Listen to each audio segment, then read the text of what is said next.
Dunia diwarnai merah tua, dan jurang yang menganga memuntahkan racun ke langit yang hancur. Banjir monster dan rasul berkumpul bersama cukup tebal untuk menghapus bintang-bintang. Itu benar-benar terlihat seolah-olah akhir dunia sudah dekat. Tapi ras manusia yang berdiri melawan arus kehancuran tetap tidak gentar. Ra! Teriakan pertempuran yang bersemangat terdengar di seluruh medan perang, menandakan tekad bersatu dari penduduk Tortus. Tidak satu pun dari prajurit yang berkumpul hilang dalam keputusasaan. Mereka semua telah memilih untuk berjuang melalui ini untuk membuat masa depan yang mereka yakini menjadi kenyataan. Melihat semangat mereka yang membara dari atas langit, Kaori bergumam, "Yah, setelah apa yang baru saja mereka lihat, mereka lebih baik bersemangat." Meskipun Kaori masih dalam tubuh seorang rasul, Hajime telah menggunakan sihir metamorfosis untuk membuat rambut dan sayapnya menjadi hitam mengkilap, bukan perak. Gaunnya juga sebagian besar berwarna hitam, cocok dengan stasiun barunya sebagai Rasul Hajime.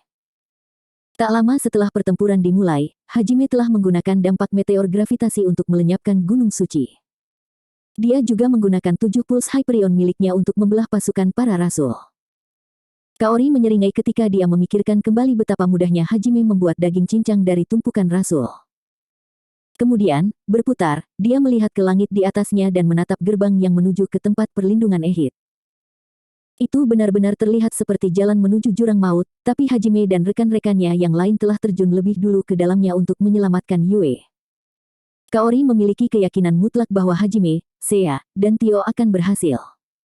Yue, masih banyak yang harus kukatakan padamu. Sebaiknya kau cepat kembali ke sini, atau aku harus menyeretmu pulang sendiri.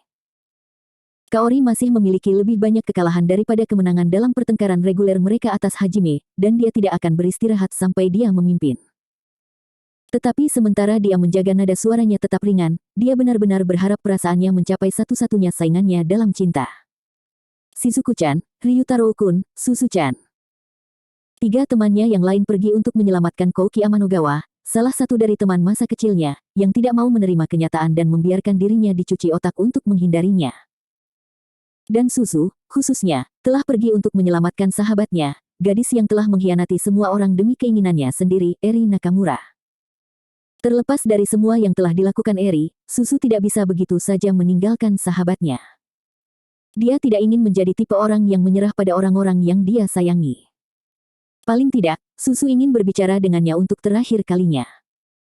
Bahkan jika sudah terlambat, bahkan jika Susu tidak bisa menyelamatkan sahabatnya, dia setidaknya ingin mengakhiri semuanya dengan caranya sendiri. Dan sejujurnya, Kaori sepenuhnya mengerti bagaimana perasaan Susu. Aku akan melindungi tempat ini untukmu saat kamu semua pergi. Seperti Hajime, dia bertekad untuk menghancurkan setiap skema Ehid.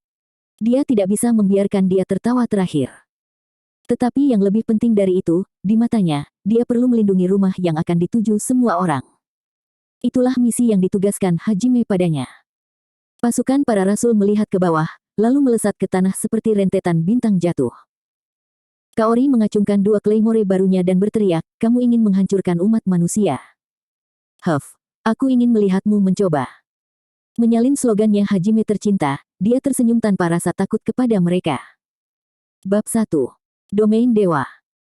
Jika seseorang bertanya kepada Eri Nakamura apa ingatannya yang paling jelas dan tak terlupakan, dia akan menjawab, "Saat ayahku meninggal." Dia berusia 6 tahun ketika ayahnya meninggal. Dia menghalangi mobil yang melaju ketika ayahnya melompat untuk melindunginya, dan dia meninggal menggantikannya.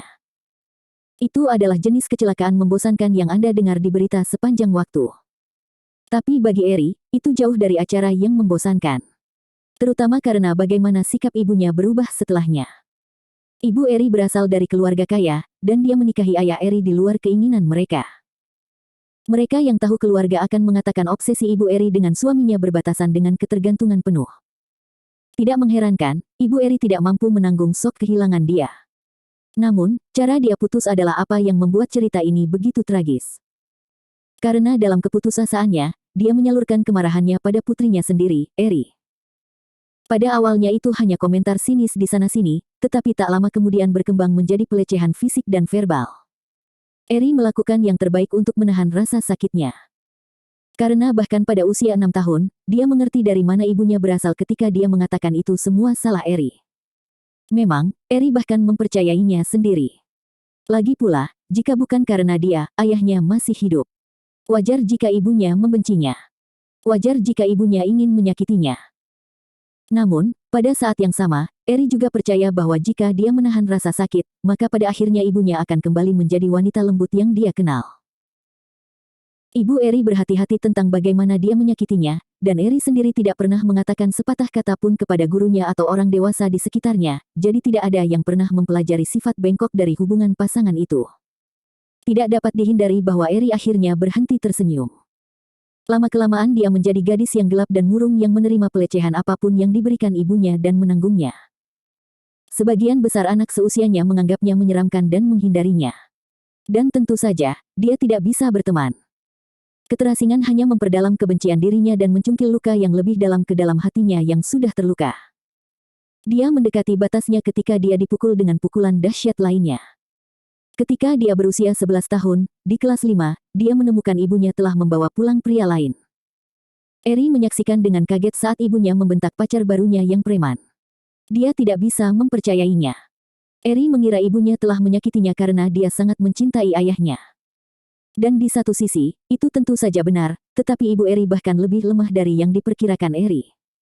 Dia tidak bisa bertahan hidup tanpa bergantung pada orang lain. Sejak hari itu, pria baru ini mulai tinggal di rumah Nakamura.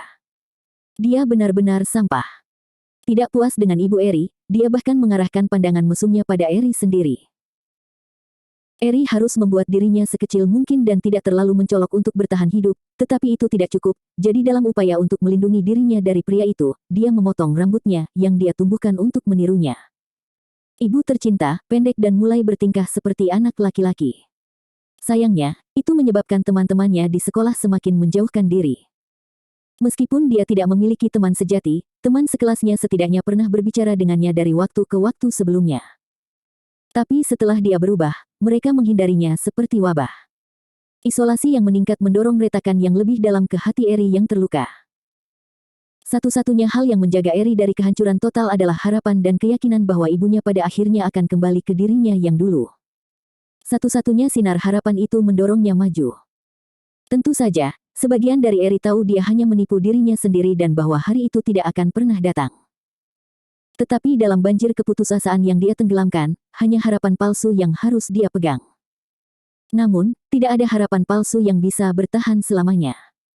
3 bulan setelah ibunya membawa pulang pacar barunya, dia akhirnya mencoba mendekati Eri saat ibunya sedang bekerja. Sebenarnya, Eri melihat ini sebagai peluang.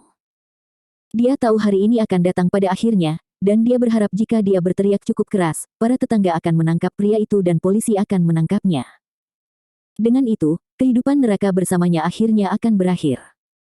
Kemudian ibunya akhirnya akan mengingat pria yang benar-benar dia cintai, dan dia akan kembali menjadi dirinya sendiri.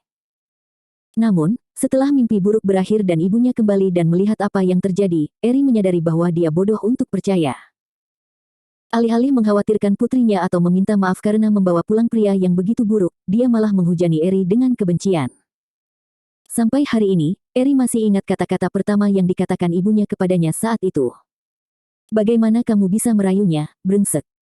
Alih-alih menyadari pacarnya adalah orang yang mengerikan, ibu Eri mengira dia sekali lagi mencuri suaminya darinya.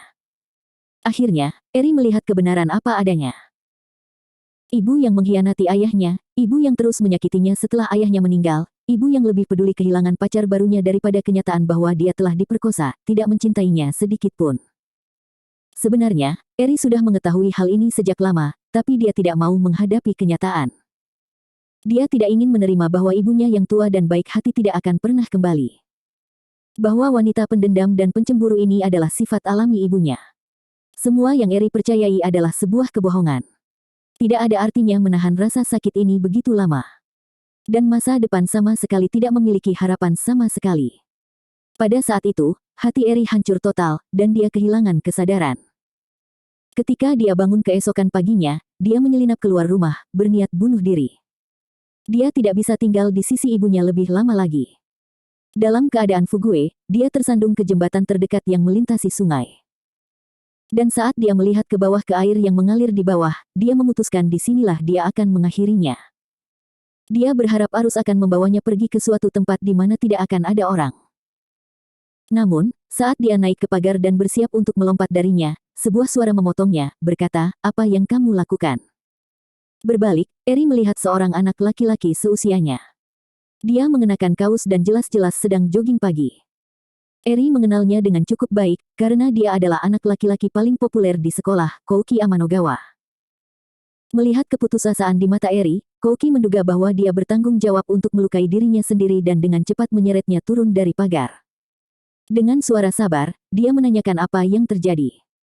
Pada awalnya Eri mengabaikannya, tetapi Kouki begitu gigih sehingga, akhirnya, dia menyerah. Dia memberinya ringkasan singkat tentang kekacauan hidupnya, dan Kouki, dengan gaya standar Kouki, menafsirkan peristiwa dengan caranya sendiri. Dia berpikir bahwa Eri telah didisiplinkan dengan keras oleh ayahnya dan bahwa dia telah berpaling kepada ibunya untuk keselamatan, tetapi ibunya telah memarahinya juga. Karena Eri tidak punya teman yang bisa dia andalkan untuk membantunya melewati masa sulit ini, dia memutuskan untuk bunuh diri. Pada tingkat dasar, interpretasi Kouki tidak sepenuhnya melenceng. Muda seperti dia, dan masih naif percaya bahwa semua manusia pada dasarnya baik, Kouki sama sekali tidak dapat memahami bahwa orang-orang seperti ibu Eri atau pacarnya yang pedofil mungkin ada. Jadi, dia menafsirkan ulang peristiwa dalam pikirannya dengan cara yang sesuai dengan pandangan dunianya.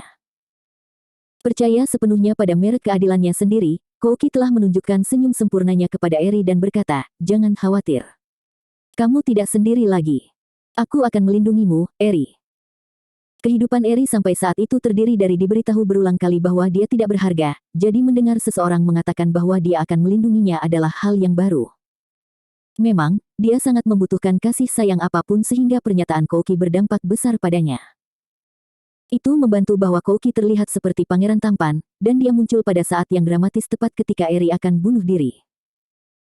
Pada akhirnya, Kouki berhasil meyakinkan Eri untuk tidak bunuh diri, dan ketika dia dipaksa pergi ke sekolah oleh ibunya, dia menemukan bahwa semua gadis di kelas tiba-tiba berbicara dengannya.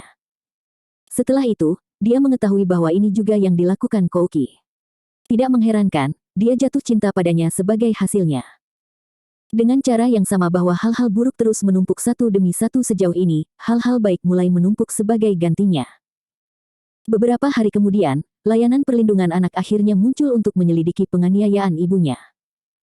Tampaknya percobaan bunuh dirinya telah menarik perhatian pada fakta bahwa mungkin ada sesuatu yang salah di rumah. Namun, alih-alih mengadukan ibunya, Eri melakukan yang terbaik untuk menampilkan akting putri yang baik, meskipun itu membuatnya ingin muntah. Dia tahu bahwa jika dia dipisahkan dari ibunya, dia tidak akan bisa terus bersekolah di sekolah yang sama. Eri dengan jelas mengingat reaksi ibunya ketika dia berpura-pura mencintainya. Awalnya, ekspresi ibunya benar-benar terkejut, tapi kemudian perlahan berubah menjadi ketakutan.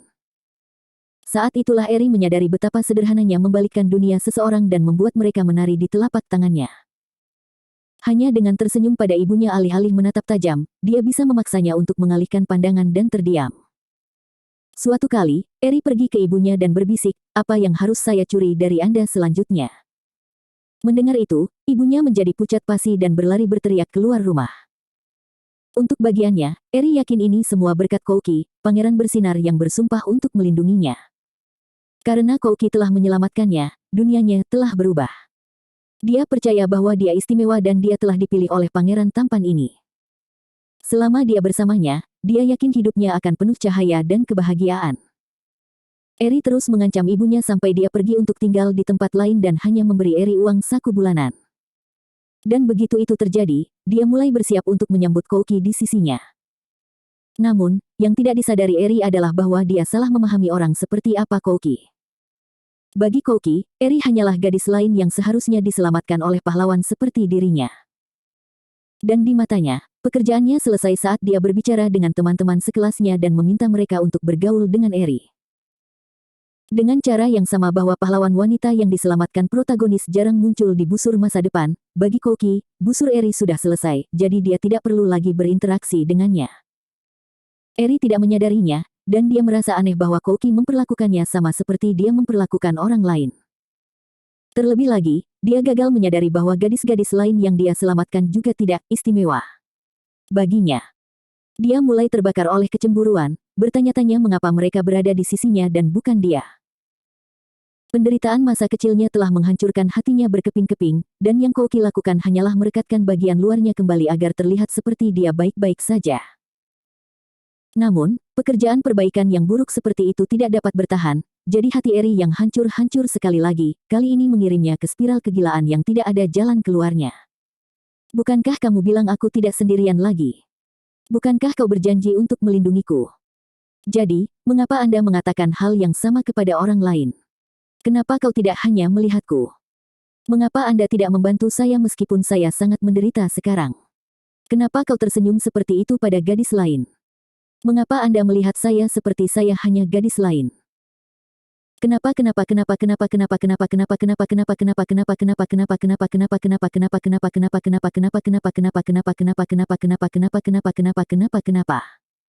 Kegelapan jenis baru mulai menyelimuti hati Eri.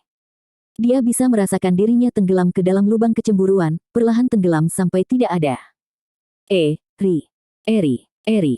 Eri tiba-tiba tersentak dari ingatannya. Merasa seolah-olah beban berat telah terangkat dari pundaknya, dia menikmati tangisan tersedak, bau samar keringat dan darah, dan sensasi daging mentah di telapak tangannya. Ups! Menyadari apa yang terjadi, Eri mengendurkan otot-ototnya. Kemudian dia melihat Kouki terbatuk-batuk kesakitan di bawahnya. Sepertinya dia secara tidak sadar mulai mencekiknya. Aku tidak percaya aku mendapat mimpi yang tidak menyenangkan. Mengapa saya bermimpi tentang masa lalu sekarang, sepanjang waktu? Apakah saya hanya gugup tentang akhir dunia? Masih mengangkangi Kouki, Eri menyaksikan dengan tenang saat dia terengah-engah. Untuk semua cintanya yang diakui untuk Kouki, dia tampak sangat tidak memihak ketika dia memandangnya. Itu hampir seolah-olah dia telah berubah menjadi seorang rasul dalam tubuh dan jiwa. Eri, apakah kamu baik-baik saja? Orang normal akan meneriaki Eri karena mencoba mencekik mereka, tetapi Kouki benar-benar khawatir dengan kesejahteraannya. Tidak ada rasa takut, marah, atau bahkan ketidakpuasan dalam suaranya. Eri tidak tahu apakah dia seperti itu karena kebaikan bawaannya sendiri atau karena dia memanipulasi pikirannya dengan spirit binding. Bagaimanapun, dia puas dengan tanggapannya. Dia memberinya senyum berseri-seri. Tapi baginya, bahkan senyum sempurna itu tampak seperti seringai meremehkan. Aku baik-baik saja, Kouki-kun. Maaf aku mencekikmu. Itu pasti menyakitkan. Saya akan baik-baik saja. Anda mengalami mimpi buruk, bukan? Aku bisa mendengarmu mengerang dalam tidurmu. Ya, aku. Saya bermimpi di mana mereka membawa Anda pergi dari saya dan membunuh saya. Berbohong datang secara alami seperti bernafas pada Eri, jadi dia mengatakan itu sambil meringkuk ke Kouki. Tak satu pun dari mereka mengenakan pakaian apapun. Keduanya sedang beristirahat di tempat tidur jelek di kamar bobrok. Jendela-jendelanya pecah, sebagian langit-langitnya ambruk, dan retakan menjalar di lantai. Dari segi ukuran, kamarnya sebesar suite hotel mewah, tapi terlalu kumuh untuk ditinggali siapapun dengan nyaman. Pemandangan Eri, dengan rambut abu-abunya yang kotor, memeluk Kouki, yang masih bertingkah seperti dirinya yang baik, namun memiliki mata yang mendung dan tidak fokus, di tengah ruangan yang membusuk itu sekaligus terasa fetisistik, kesepian, dan putus asa. Jangan khawatir, Eri, kata Kouki, mengangkat dirinya ke posisi duduk dan mengepalkan jari-jarinya. Aku tidak akan membiarkan Nagumo mengikuti jalannya lagi. Aku akan membebaskan Shizuku dan yang lainnya dari cuci otaknya, lalu menyelamatkan semua teman sekelas kita. Aku akan melakukan apapun untuk mengalahkan Nagumo, bahkan jika aku harus mengotori tanganku. Dia melakukan terlalu banyak perbuatan jahat untuk dibiarkan berkeliaran dengan bebas. Kouki meludahkan racun, melampiaskan semua perasaan gelap yang bercokol di hatinya. Dia sepenuhnya yakin bahwa dia benar dan bahwa Hajime Nagumo adalah akar dari semua kejahatan. Dia benar-benar percaya bahwa membunuh Hajime akan menyelesaikan segalanya. Faktanya, dia yakin bahwa membunuh Hajime akan membuat semua teman sekelasnya mempercayainya lagi, membuat semua temannya mencintainya lagi, dan mengembalikan semuanya seperti semula. Sama sekali tidak ada dasar untuk kepercayaan itu, tapi dia sepenuhnya percaya itu akan membawanya kembali ke cahaya dan mengubahnya menjadi pahlawan semua orang sekali lagi. Ya, aku tahu. Kita harus membuatnya membayar dan sebagainya, kata Eri sambil bangkit dan menutupi kepalan tangan Kouki dengan tangannya. Tapi terlepas dari tingkah lakunya yang lembut, mata abu-abunya bersinar dengan cahaya yang ganas. Jika iblis itu muncul, kamu akan melindungiku, kan? Kau berjanji, ingat. Ya, aku akan. Kamu akan memprioritaskan aku daripada teman sekelasmu, temanmu, dan bahkan perasaanmu sendiri, kan? Sehat. Kau berjanji kita akan bersama selamanya, bukan? Ya. Jangan khawatir. Aku di pihakmu, Kouki-kun. Nyatanya, hanya aku yang ada di sisimu. Aku tidak seperti yang lain, yang mengkhianatimu. Aku akan berdiri di sisimu selamanya. Saya akan membantu Anda kapanpun Anda membutuhkannya, bisik Eri manis ke telinga Kouki, matanya bersinar dengan cahaya manik. Jelas menyadari kelembutan di lengannya, tekad Kouki untuk melakukan apapun untuk menyelamatkan. Teman-teman sekelasnya memudar dan dia merasa dirinya tersedot ke mata abu-abu Eri. Tentu saja, dia masih ingin menyelamatkan teman-temannya, tetapi dia juga ingin menghukum mereka karena begitu mudah disesatkan oleh Hajime dan mengkhianatinya. Perasaan yang saling bertentangan berperang di dalam dirinya, dan dia tidak lagi yakin tindakan apa yang benar. Namun, keinginannya sendiri untuk memiliki jawaban yang jelas atas segala sesuatu dalam hidup dan pengikatan roh Eri keduanya secara halus mendorongnya untuk menyamakan keinginan Eri dengan keadilan. Kouki sudah cenderung untuk menerima hanya bagian dari kenyataan yang mengkonfirmasi sudut pandangnya, membuatnya mudah bagi pengikatan roh Eri untuk sepenuhnya mendominasi dirinya. Dia telah terpesona oleh tipu muslihat Eri dan rela membiarkan dirinya terjebak dalam jaringnya. Eri, terima kasih. Kau satu-satunya yang... Ya, lanjutkan. Dia jelas telah membimbingnya untuk mengatakan ini, tetapi dia masih ingin mendengar kata-kata itu keluar dari bibirnya. Tidak menyadari bahwa dia sedang dimanipulasi, Kouki berkata dengan suara polos, kau satu-satunya yang spesial bagiku. Apapun yang terjadi, aku tidak akan pergi dari sisimu. Aku akan melindungimu, Eri. Hehehehehehehehe. Eri. Kouki menatap Eri dengan prihatin, tapi sebelum dia bisa mengatakan apa-apa, dia menempelkan bibirnya ke bibirnya. Namun, bahkan tindakan itu membuatnya tampak seperti laba-laba yang melahap mangsanya. Setelah beberapa menit, dia menghentikan ciumannya, garis air liur yang berkilauan menghubungkan bibir mereka. Tersenyum tipis, Kouki menutup matanya dan pergi tidur. Demi aposleification telah meningkatkan statistik Kouki, tetapi tubuhnya tahan terhadap perubahan itu. Meskipun dia tidak memiliki kekuatan yang akan diberikan oleh Rasuli sepenuhnya, dia masih jauh lebih kuat dari sebelumnya. Akibatnya, tubuhnya perlu sering beristirahat sampai menyesuaikan dengan kekuatan barunya. Eri membungkus dirinya dengan selembar kain dan meninggalkan tempat tidur. Spray itu mengikuti lantai di belakangnya saat dia berjalan tanpa alas kaki ke jendela yang pecah. Pecahan kaca berderak di bawah kakinya, tetapi tubuhnya yang keras kepala terlalu kuat untuk dirusak oleh kaca belaka. Begitu dia sampai di jendela, dia melihat keluar. Langit berwarna merah karat dan kota itu hancur lebur. Angin kering bertiup melalui jalan-jalan. Ini adalah sisa-sisa dari salah satu peradaban yang dipermainkan Ehit, dihancurkan, dan kemudian diangkut ke alam para dewa untuk dilestarikan selama-lamanya. Hitung mundur menuju akhir dunia hampir berakhir. Segera, semua tortus, dan kemudian bumi, akan berakhir seperti kota yang hancur ini. Kali ini kamu sebaiknya benar-benar mati, gerutu Eri. Bahkan di bawah pengaruh pengikatan rohnya, Kouki masih tidak dapat melepaskan keinginannya yang tersisa untuk menghancurkan Hajime dan menyelamatkan teman-temannya. Namun, Eri sama sekali tidak tertarik untuk melawan Hajime. Faktanya, terakhir kali dia melihatnya, dia memiliki lubang menganga di perutnya dan telah dipukul oleh Ehit dengan sangat keras sehingga dia dipenuhi luka dari kepala sampai kaki. Dia mengira pasti monster jurang maut itu akan mati di sana, tetapi dia mengetahui setelah itu dari seorang rasul bahwa dia entah bagaimana berhasil keluar dari situasi itu hidup-hidup. Dan bukan hanya itu, dia juga membunuh Alpha dalam prosesnya. Itu tidak bisa dipercaya. Hajime Nagumo berada di luar pemahaman Eri. Akal sehat sepertinya tidak berlaku untuknya. Tidak mungkin dia mengambil risiko berkonfrontasi dengannya. Tidak ada yang baik akan datang dari bergaul dengan anak laki-laki terkutuk itu. Langkah terbaik yang mungkin adalah mengabaikannya begitu saja. Eri ragu dia bisa menembus gerbang menuju Sanktuari, jadi dia mungkin akan mati bersama umat manusia lainnya ketika gelombang rasul menyerbu dunia mereka. Dia lebih baik mati. Eri sudah membuat kesepakatan dengan Ehit. Setelah Ehit menaklukkan bumi, sebagai hadiah atas usahanya, dia akan memberinya kota ini dan tidak seorang pun, terutama Hajime dan teman-temannya, akan mengganggunya. Untungnya, dia sudah melakukan cukup banyak, jadi dia bahkan tidak ingin dia menjadi bagian dari pasukan yang menyerang Tortus.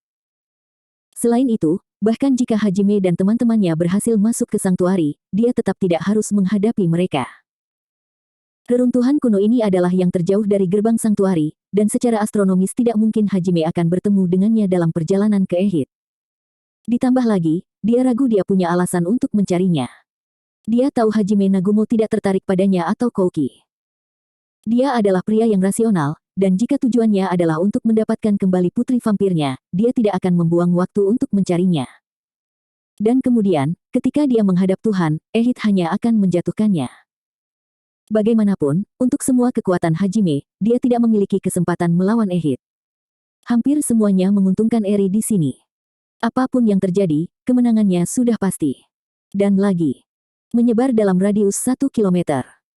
Awasi jika ada penyusup, katanya kepada seorang pria bersayap abu-abu yang berdiri di luar jendelanya. Pria itu tidak menunjukkan tanda-tanda kehidupan, dan tubuhnya berantakan. Dia hanya mengangguk tanpa suara, lalu mulai mengitari reruntuhan kota. Sosok bersayap abu-abu lainnya melompat keluar dari gedung pencakar langit terdekat untuk bergabung dengannya, dan mereka menyebar untuk menetapkan batas di sekitar reruntuhan. Eri tidak bisa berpuas diri. Hanya setelah dia membunuh semua orang yang tidak dia butuhkan, menangkap semua orang yang dia lakukan, mengikat jiwa mereka sendiri, dan menghancurkan keinginan mereka untuk melawannya barulah dia bisa merasakan sedikit kedamaian. Dia telah kehilangan kepercayaannya pada siapapun atau apapun bertahun-tahun yang lalu. Aku menaruh kepercayaanku padamu, Tuhan. Katanya dengan seringai sinis. Meskipun dia tampak seperti seorang rasul, dia memiliki kepercayaan yang sama besarnya pada Ehit seperti yang dia lakukan pada orang lain. Memutar tumitnya, dia kembali ke tempat tidur dan menatap wajah tidur Kouki. Kemudian, setelah beberapa detik, dia menurunkan dirinya ke sisinya dan memeluknya. Kita akan bersama selamanya dan ever. Dia memekik saat dia melingkarkan keempat anggota tubuhnya di sekelilingnya. Hanya kita berdua saja di dunia ini, tanpa ada yang mengganggu kita. Eri tersenyum. Dia tidak menyadarinya, tetapi dia tampak seperti ibunya sendiri, wanita yang dulu dia benci. Itulah sebabnya dia tidak bisa percaya pada satu-satunya teman sejatinya, yang dia kutuk sebagai seorang munafik. Itu juga mengapa dia tidak dapat membayangkan bahwa Susu mungkin masih datang mencarinya. Eri gagal menyadari kekuatan temannya, yang telah dia potong dan hina. Jadi, tentu saja, dia tidak pernah membayangkan bahwa teman yang sama itu mati-matian berjuang menuju Eri pada saat itu juga dengan harapan bisa menyampaikan perasaannya sekali lagi. Semburan warna cerah adalah hal pertama yang dilihat Hajime dan yang lainnya ketika mereka pertama kali menginjakkan kaki ke Sanctuary.